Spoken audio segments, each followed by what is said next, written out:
લીમખેડા ખાતે વર્ચ્યુઅલ કાર્યક્રમ યોજાયો. દાહોદ જિલ્લામાં લીમખેડા તાલુકાના મોટા હાથીદરા આર્ટ્સ કોલેજ ખાતે વડાપ્રધાન નરેન્દ્ર મોદીના હસ્તે વર્ચ્યુઅલ કાર્યક્રમ યોજાયો.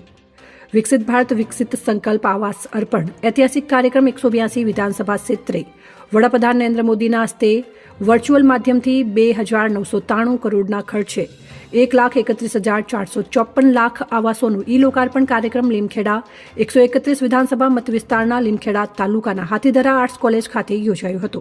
આ કાર્યક્રમમાં ઉપસ્થિત 131 લીમખેડા વિધાનસભાના ધારાસભ્ય શૈલેષભાઈ ભાભોર, તાલુકા વિકાસ અધિકારી લીમખેડા પીજી રાવત, તાલુકા વિકાસ અધિકારી મેહુલકુમાર ભગોરા, અમીષાબેન ગામિત તેમજ સરકારી કર્મચારીઓ, વરિષ્ઠ કાર્યકર્તાઓ સરતનભાઈ ચૌહાણ, વિનોદભાઈ રાજગોર, સરતનભાઈ મેડા, પાર્ટીના હોદ્દેદારો, કાર્યકર્તાઓ તેમજ લીમખેડા તાલુકાના દરેક ગામડાઓમાંથી આવેલા આવાસના લાભાર્થીઓ તેમજ 131 લીમખેડા મત વિસ્તારના મતદાર ભાઈઓ અને બહેનો બહોળી સંખ્યામાં ઉપસ્થિત રહ્યા હતા.